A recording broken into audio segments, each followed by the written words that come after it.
everyone. Welcome to the 2018 OWHE webinar series. Today we're actually having a special webinar with 4 members of the OWHE board who are sharing their positions because there's open positions this year. And so this webinar is about serving on the OWHE Board of Directors. But before we get started with that, that's going to be the bulk of our time. I wanted to share some OWHE educational opportunities with you. So I'm Cherise Bunn. I'm the Director of Education, and I invite you all to consider doing any of these things. The first one is to propose a webinar. If you have an idea, presentation, something you're passionate about that you think you could share with OWHE members, please propose a webinar. There's a form on our website. It's very simple, and you go through the process and work with me and other members of the OWHE community to develop your webinar and get support as needed.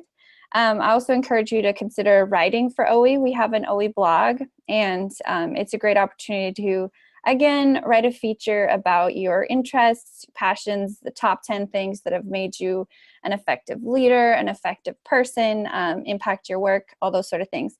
And then also we have the OWHE Book Club, which this year we have 2 selections where all the Black kids sitting together in the cafeteria, and then also Difficult Women, which are the 2 picks for this year. And so we encourage you to get together with colleagues, friends, and read these books and then come back and share that with the OWHE community.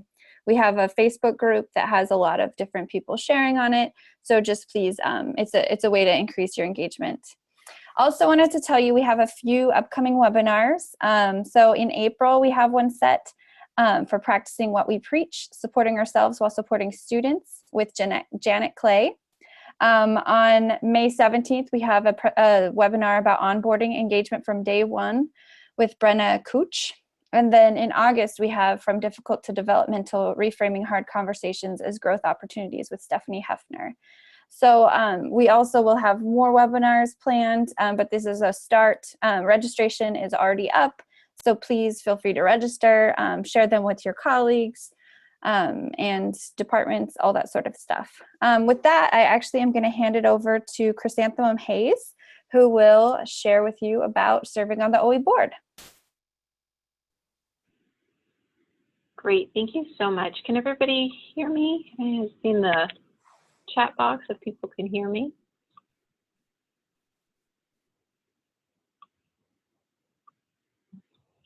My screen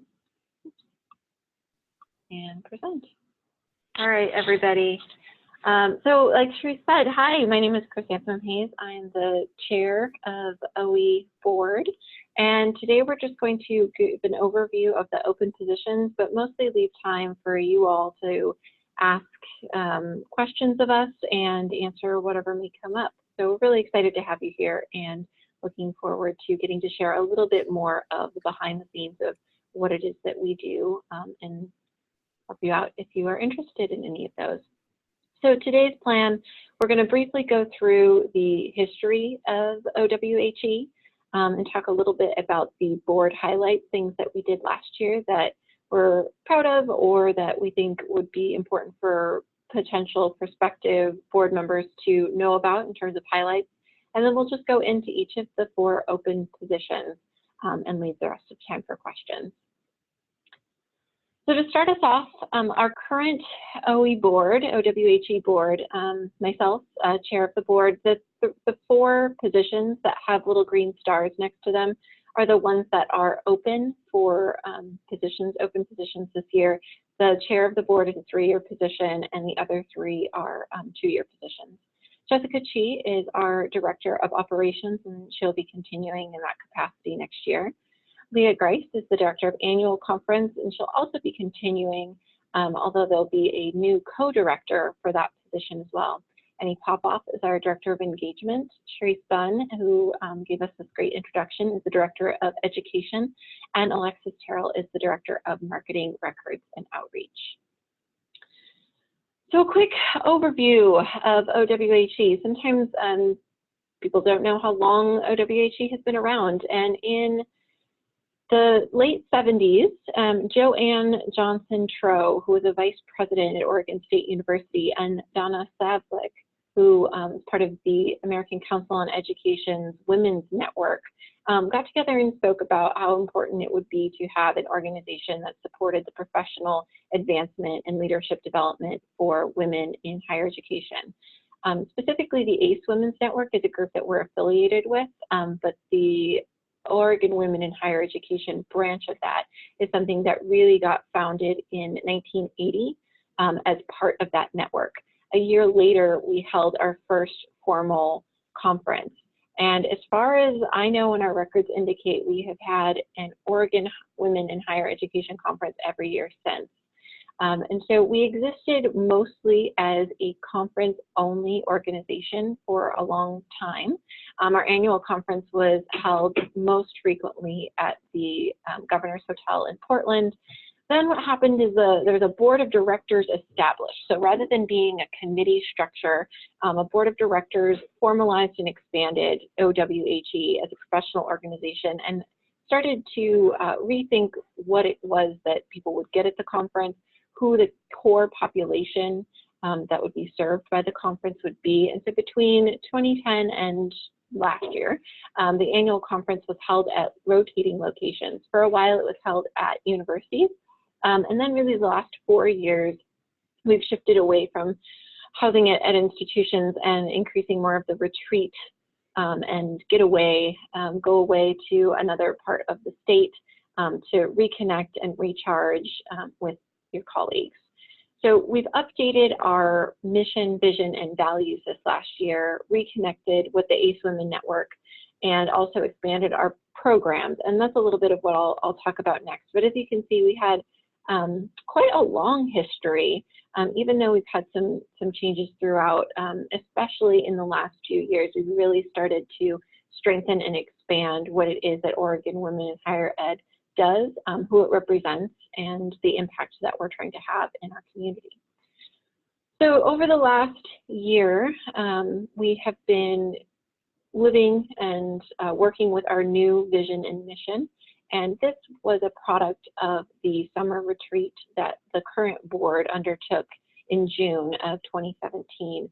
And there was just some discussion and consideration of were the mission and vision that we had for the last, 10 years or so really aligned with the feedback that we've gotten, the direction that we were going in, and what we're really hoping to see happen with OWHE. So we're happy about our new vision and mission and feel like it really encapsulates where we are and where we're trying to get to. Empowerment, equity, and advancement for all women in higher education. It's a larger vision. And then our mission is through the facilitation of we achieve that through the facilitation of meaningful connection, personal growth, professional advancement, and systemic change for all Oregon women in higher education. And hopefully in seeing those two, and I think everybody on this call has attended either a conference or some of our events, really feels a connection to OWHE fulfilling those. We also have values that were established this year. This is a new thing, and when we were trying to capture a little bit more about what it means to participate in OWHE, what it means to be a member, what people get from it, what are the opportunities they have. Advocacy and celebration, so making sure that we acknowledge and also advocate for each other and for other members in the community, that we offer opportunities to build community and educate both within, so people share their own knowledge to the community, and the community benefits from the educational opportunities that we have. There's inclusivity and equity in the expansion of those in terms of the representation and also the issues that we prompt and support and talk about. And we do still have, I think, at our very core, the development of OWHE members in terms of leadership. And I would say that a lot of the other values really adhere nicely or connect nicely to the central goal of building leadership. So this last year, I wanted to call out a few of the accomplishments. Some of them are new, some of them are just additions or refinements to what we've been doing in the past. You heard with Sharice's introduction, the webinars, Writing for OWHE, and the OWHE Book Club. Those are all new, and what's changed with the mentorship program Annie will talk about that a little bit later, but we have new programs and are really trying to expand beyond just a conference. We also have more engagement, more active engagement of mentors, and Alexis will talk a little bit about that. And then we've had some changes to our conference. So we're always trying to improve and be responsive to not only what's relevant to our community, but also push things a little bit farther than maybe other organizations or other conversations that are going on in higher ed. We want to stay both relevant, but also contribute to the next step of that. So in addition to the, I would say, forward-facing or public-facing things, we've done more to connect behind the scenes with college presidents. We're working on establishing our nonprofit status. And we're very excited, Jessica, she is not here, but we're very excited that worked very hard to have a strong, balanced budget after this year. So we have a lot that we're excited about and are happy to share. So now we're going to move on to our open board positions. And the way we'll do this is each of the current board members will give a quick overview of the position itself and some of the highlights from that role. And then we will open it up for questions after that. So we'll hold all questions until the end, but you'll have a chance to ask. And I will also mention that you can type your questions into the chat box, and Sharice can read those back to us at the end. If you don't want to ask an open question at the end, you can just type it in as well. All right, so I'm going to start us off by talking about the role, the position of chair of the board. So as the current chair, I get emails to chair@owhe.org. If anybody wants to send me a specific question, they are welcome to do so. You can read the description on the slide, but the main highlights around this position is the support of and the development of the larger board itself. So thinking about what are the things that we need to do as a team in terms of our meetings, in terms of our retreats, in terms of our organization, our strategic relationships, and being responsible also for creating a welcoming environment for not only the other board members, but also the new members, supporting and guiding the direction of the board, but also thinking about the membership as a whole and being a support for the leaders on the board, but also being a support for the broader OWHE community. I would say that one of the highlights of the role is really getting to work with an amazing team of leaders and creating something together and being in an organization where we're all moving towards something that we believe in. It's really been powerful, and it's really been an experience that I hadn't necessarily known what to expect, but I found that to be one of the highlights. So as chair of the board, the time commitment, it's a 3-year position. So this is something that is going to be in effect starting this year. We're moving towards a model of having an incoming chair, a current chair, and an immediate past chair. Since this is the first year that we are transitioning to this, the incoming chair will also serve as current chair, and I will serve as immediate past chair. And then I will transition out of involvement because the current chair will stay the current chair, and there will be an additional incoming chair. That may be confusing, and I'm happy to clarify. But that's the model that we are moving towards. When it comes to the commitment for the actual time spent with OWHE, that would be things outside of my work that I do for my job at Oregon State. I estimated about 6 to 10 hours per month without the conference planning, doing OWHE related work. So that includes things like scheduling and planning our meetings, connecting with each of the board members to make sure things are going fine for them, doing additional outreach to college presidents, attending ACE Women's Network monthly meetings, all of those various pieces.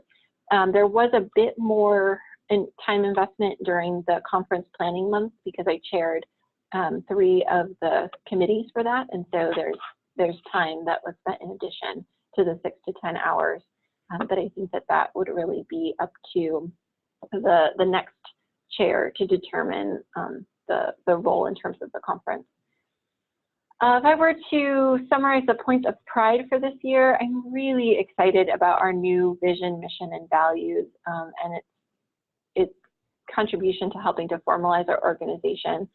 We've done a lot of work around creating more welcoming spaces and more opportunities to celebrate and call attention to some of the great work that our OWHE membership is doing. And like I said, I think supporting the ambitions of the amazing team of leaders that is the OWHE board is really the prime thing for me. Some opportunities for growth for any of you considering this position would be the work with the campus leadership across the state to increase awareness and support of the organization, as well as doing additional work with the institutional rep network. And I'll let Annie talk a little bit more about that.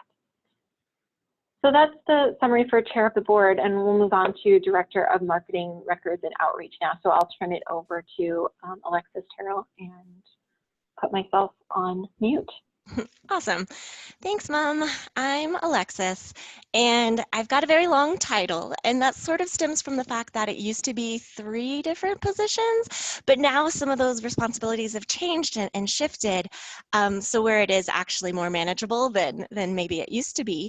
But what's kind of great about this position is that you really get to be involved with all aspects of OWHE and feel like you have a good understanding of what's happening and sort of taking a leadership role in making sure more people hear about OWHE and find ways to get involved.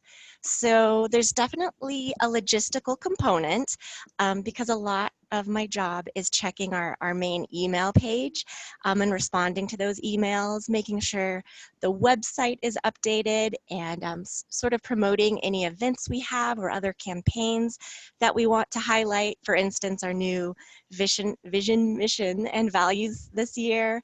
A lot of the time might be spent updating social media or sending out newsletters and such through MailChimp.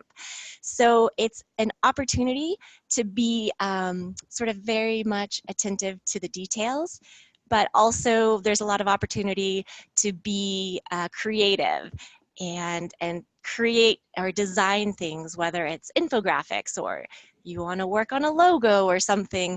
There are things that you could get involved in that way.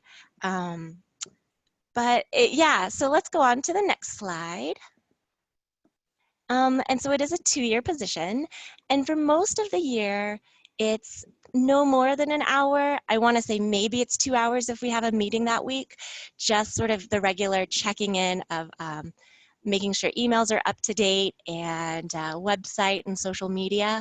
It gets a little heavier around conference time because you're doing a lot of the work to send emails and correspondence and also promote the conference and set up the programs and such like that. But it's flexible in the way that we know certain times of year in higher ed are just going to be busier than other times. And so maybe you don't need to focus on it the first week of school because you're doing other things. But then when you can get to it later, you'll sort of make up that time. So that's what I like about the job, because there is a lot of flexibility, and you're certainly not the only one doing this kind of work, because you might be directing emails for the right person on the board to respond to. You're not necessarily responding to all of them by yourself. And I think that is an opportunity where we can grow in the future, is to develop some sort of social media committee or other committees that could help to communicate and engage members online and to help post information, especially when it comes to our institutional reps and growing those local communities at different institutions. I think it would be great for the Director of Marketing, Records, and Outreach to kind of be that central point of contact, but actually give some permission to others to actually post things and help create that outreach. So this year I did a lot of work trying to increase our social media presence, and digital marketing, because we still hear of places where people just don't know what OWHE is. And so we want to make sure that we sell that professional image and make people feel very included and welcomed, and know that there's more to us than just a conference. So trying to get way beyond that we have so many opportunities to get involved. And it's kind of been fun to be this central person to make sure that those opportunities are included for everyone. And so we do use MailChimp for all those lovely newsletters you get. And we used to have multiple points of entry for signing up to become a member or receive our newsletters or get involved. So we've tried to streamline that a lot. So lots of room for opportunities to be creative and take this in a direction that you think serves our members. And since we're trying better to get to know our members and outreach to include more of them, this position is a great place to sort of lead that and respond to what actually our members really need. So I think that's all for me right now. And then next we have Director of Engagement, Annie. All right, thanks, Alexis. So I'm Annie Popoff, and I'm the Director of Engagement. This position has formerly been called the Director of Professional Advancement. So we're shifting the role a little bit, but a lot of it is what I've already been doing. So the position is responsible for building a culture of advancement for women. So the mentorship program was originally created to connect younger women with older women, and the goal was to promote women into positions of presidency at universities. Now that's shifted a little bit, but we still do have the mentorship program. And then this year, Alexis was talking a little bit about expanding our institutional rep role, and that's something that I've become a part of as well, and something that I think this role, Director of Engagement, will continue to be a part of. So the first thing you'll do, of course, is manage the mentorship program and provide connection opportunities. Right now, the mentorship program kicks off each year at the annual breakfast at the conference. And then women that connect to the conference are able to mentor each other throughout the entire year. We've expanded the program a little bit this year so that women could enter the program without coming to the conference. So I was really excited to be able to have that access be more widely available to women that maybe didn't have professional development funding or just couldn't come to the conference. So that's something that's new this year and could continue to be expanded upon. The second point is to plan and implement the mentorship breakfast, which this year we had women connected in small groups. So we were basing the mentorship program off of the mutual mentorship model. And the previous year, Leah also used the mutual mentorship model to lay the foundation for the program. So I think it's been working really well, but that's also something that could maybe be thought about and worked on this year by the person who takes over the position. The third point is to update the mentorship program information. So the website, if you go onto our OWHE website, you'll see the tab for mentorship that is updated by you and maintained by you. We usually send out newsletters. I know last year we had quarterly newsletters that went out every 3 months. This year I created a monthly newsletter, so that's something that is already saved in a drive that you'll have access to. So there's a bunch of templates, and it'd be something you can totally update and take on as your own for next year. And then updating the mentorship breakfast materials, of course. And then the last piece is participating in the development of the institutional rep role.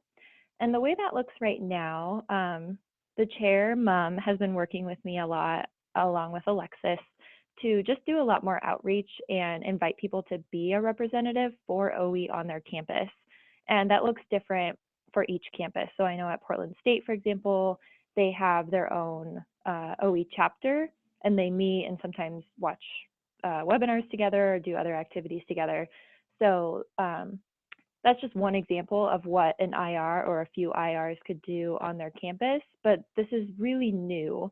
So it's something that could be explored, and it's really exciting. I know there's a lot of people that want to become IRs, so it's something that we could really grow, I think, a lot in this next year. The time commitment is, so this is a 2-year position. I tried to give an estimate of how much time I spent, but like Alexis said, it really depends on the time of the year, and it also depends on your own schedule. So if you're super busy and you don't have time to work on anything related to OWHE, you could most likely take that week to not do anything and then just plan your time wisely to be able to catch up on the work you do. So I said the average month was we have a monthly call where you'll talk to everyone on the board and just keep in touch and share anything that you're working on. And then I said responding to inquiries. If anyone sends an email about the mentorship program, you might respond to them. And then updating the newsletter templates, the web page, or the mentorship handbook, maybe 3 to 5 hours. That would be on a really busy week. I would say normally that would be 30 minutes to an hour per week.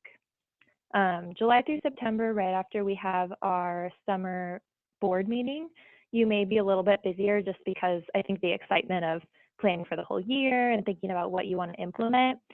For myself, I found that I was digging into it about 2 hours a week, just doing research and planning out what I wanted to do for the year. And then October through January, it kicks up a little bit because we do have the conference in January every year. So you'll get more emails that you'll need to respond to. We did a little bit of marketing for the program this year. And then again, just researching and planning what you want to do for the year. Points of pride, like I said earlier, I was really excited to spread the access so that women could be involved in the program even if they didn't come to the conference. Having a handbook was brand new this year. That's something that is linked on the webpage. So if you want to go to OWHE.org and click on the mentorship link or the mentorship tab, you'll find the handbook link and you can look through there and see what I created for this year. It just has a bunch of monthly activities for mentorship groups to do. So that's something that was brand new and can also be totally revamped or edited by the person that takes this on. I think the greatest challenge and something that I'd love for this next person to take on is just considering how to match people up. I know in the past we have, not this year, but the year before, we just had people get connected and there wasn't a whole lot of structure.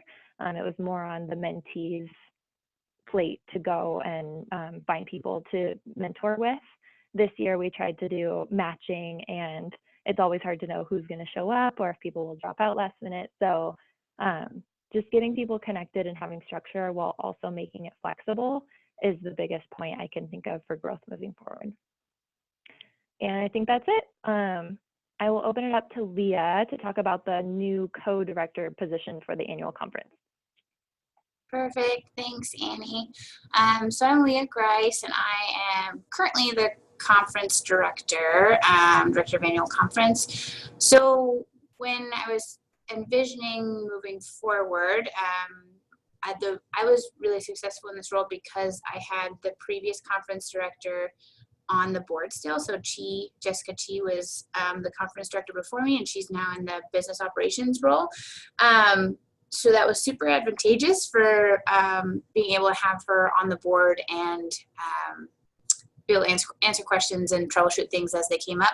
So, and that doesn't always happen. And so we were trying to think about strategically how to have some overlap with the conference director. So ultimately, the incoming conference director, co-conference director will kind of shadow or be like the incoming one underneath me. So I'll train them this year, and then this position will then train, we'll have a year where they're the lead and train the new incoming conference director. So there'll be an overlap. So we'll actually, we will elect this position every year from now on to have that overlap happen. So mostly what this position is responsible for is the oversight and coordination of the conference, annual conference, right? So a lot of it is happens at this summer retreat where we pick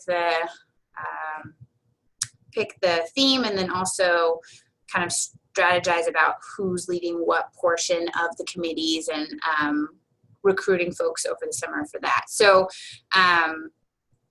ultimately, it's really a big, it's more of an oversight role. So originally I was like, oh my gosh, it's going to be such a big role. But honestly, you're coordinating everyone else doing a lot of work on the ground. So I was really grateful to all the volunteers and everyone. I keep saying this, but I felt like I didn't do a lot of stuff for the conference. I mean, I did the big vision and had like the overall kind of coordination of it, but the conference happened because of the board members and the volunteers and all the committees that helped make it happen. So that's kind of the overview. If we can go to the next page, we can see the time commitment. So similar to Annie's layout, I kind of just estimated, and really it depends. And again, if you're really busy at work, and this has been said by multiple people now, right? Like you kind of adjust the time as long as you're getting things done. There's a timeline for the planning of the conference. So there's monthly things that we had to hit and had to make sure got done. But I mean, some days that would mean I would just work on a Saturday, or like Martin Luther King Day I had off and it was right before the conference. So like I spent all of that day working on the conference, right? So just last minute details, but really I would say an average about 5 hours a month probably. And it's heavier in the early planning stages and the late planning stages. So honestly, the July and August is heavier, and then December, January is heavier. And in the middle, you're kind of coordinating and checking in with everyone else who's doing pieces and developing pieces for the conference. Points of pride. So this year was the largest conference attendance yet. That was a lot of my job, or a lot of this job is coordinating with the conference site. So a lot of the emails going back and forth about do we have enough rooms? Will there be enough space, right? And making sure we're not going over capacity. So those were some exciting challenges this year because we've never had that, we've never run into that experience before. So largest conference attendance, most diverse conference attendance so far, most gallons of tea drank. We were joking, the board afterwards, because one of the Sun River catering folks came up to me and was like, oh my gosh, we never refill the hot water this much. It's typically 3 to 5 gallons, and we were already at like 20 at that time when she was telling me. So that was just a fun highlight. And then the unconference session this year was new, and the Women of Color Caucus was also new, and those things turned out really great, and I'm really excited for what we can continue to do and grow and build upon for next year with those. Some challenges and opportunities. So always, especially because the last 4 years we've had it at in Central Oregon, the accessibility of conference locations. So we've actually shifted it to South Shannon Resort, which is south of Lincoln City on the coast, for this next 2 years. So we'll see if that helps with that accessibility piece with the drive in January. That's always kind of been a hurdle. So, and then after those 2 years, so the next person who's coming in will help figure out where we want to do the conference beyond that after that. So we'll get feedback hopefully from the change in the conference location. And then as always, the representation of diverse identities. So not only as the speakers and the presenters, but also in attendees. So always looking at ways to engage folks of a variety of identities and bring that representation and those voices to the table. Also in the board members, I didn't mention that too, but it'd be really great if we could bring on some folks with different identities for the board as well. So that's kind of a goal I have, and some spaces for growth. I'm sure there's others, but that's what I've got for now. Great, thank you so much. And yes, I think having that representation in the board, that's a good thing to wrap up with. We have our board election timeline, and it's up on our website, /elections. And Friday, March 2nd at 11:59 p.m. is when we are closing the application deadline. So the way that this process works is if you're interested in any of these open positions, and you can apply for multiple positions, you submit a form for each of the positions that you're interested in. And the application itself, you can find on the website. I'm not sure if it'll be linked when we share the slides, but it's on the website. You go in, you submit what you're interested in. That then gets taken and put into our election form for voting for the active membership. And so we'll open voting for those positions on Monday, March 5th, and we'll close them Friday, March 16th at the end of the day. And then with the process we're using, we should know very quickly what the results are and be able to contact the winners or those that were elected by March 19th to get confirmation of your ability to commit to the position. And then it'll be mid-April before we announce to the rest of the OWHE community about the transition. And then the new board members, their first thing after connecting with the outgoing board member will be to attend the June 2018 board retreat, which we don't have an exact date for, but it will be based on the availability of the board at that time.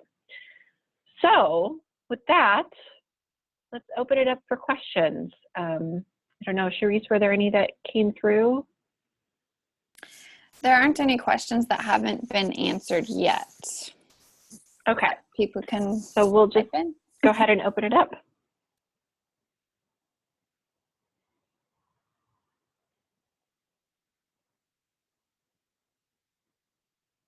Mom, this is Alexis. Yes. I just Hi, wanted to Alexis. chime in that while people are thinking of questions, that it's been really exciting working with this board, and I've worked on a few different boards, and this is the one that never feels like work. Like, it's so satisfying personally and professionally that I just can't say enough good things. So had to plug that. Thank you. Yes, yeah, I second that. This has been really fun. Really fun, really rewarding. So there's 2 questions. Do you want me to read them? That'd be great. Okay, so quick question. On the board application form, it asks for the ways you've been involved in OWHE, but it's unlike the next question. It doesn't explicitly state that what will be shared on the ballot. Will members see the list on the ballot, or should I restate it in the second question? So what are members going to see? I think we'd like them to see both of those pieces. So being able to see the ways in which you've been involved. And so the area of interest, you don't need to restate. I mean, unless it's, I had this great experience when I participated in OWHE in this way, and that's why I want to do more of it. Like, that's obviously fine to restate, but you don't need to list it twice. Okay, thanks. And then one says, I work in Washington but live in Oregon. Can I run for a position? Ooh, that's a good question. So our bylaws state to be an active member, you have to work in an institution in Oregon. Do any of the other board members want to chime in about that particular edge? I think that makes sense going off the bylaws. Yeah. Yeah, in this case, we'll have to stick to the bylaws, but we do welcome and really encourage, if we have neighbors who want to get involved in other ways, you're welcome. But in terms of serving on the board, you have to be you're not able to have somebody working outside of Oregon on the board. Unless they move there, Alexis. Yes, I'm serving out my time because I'm. Yes, exactly. If the transition was made. I started and I worked at OSU for several years, but I moved a couple months ago and I'm currently living in Colorado. So there are some and we're exceptions. So grateful that she stayed connected. And you'd never know with the beauty of technology. I know, it's pretty sweet. It's funny, we saw each other for the first time in June at the conference, and it was like, oh, wow. I don't know, it's very cool.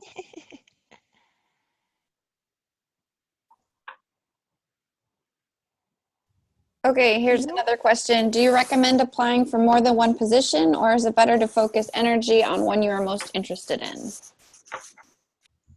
I will let someone else take that. So this is Leah, and when I first applied, so I had Annie's position, the mentorship coordinator, professional advancement piece, but I applied, I think there was 3 options, and I applied to all 3.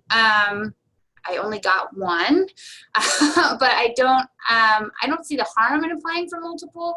I think that it may increase your chance of getting it, right? Because I could have applied to just one and then not gotten it.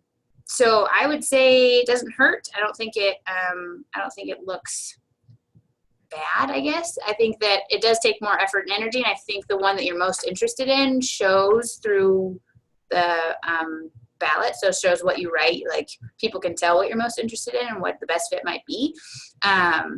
Typically, I hope that helps.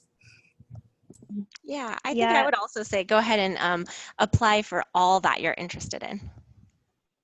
I was going to say the same thing, that I thought about applying to multiple positions, and then when it came down to it, I just thought, if I were to get one of these and not the other one, would I still be enthusiastically wanting to be engaged in this role? And I found that there was really only one that I really wanted, and I ended up applying for the one. But if you could find yourself engaging and really loving multiple ones, then I would say go for it.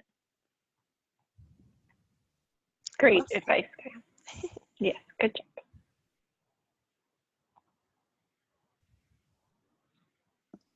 So, I mean, we can certainly stay on if there are other questions, but everybody is welcome to send individual emails if they want to touch base with any particular current board member, or if they have questions about OWHE in general and you want to check in with me, even if you're not interested in the chair of the board position, I invite those as well. So we wanted to put this webinar together because we were so excited by not only the possibilities and things that we all got to experience as being part of this board, but we really felt, especially with the activeness of the membership this year, that it may be something that would be helpful to you all. So we'll just extend that as an offer to everybody to please feel free to reach out and connect with us for any specific questions.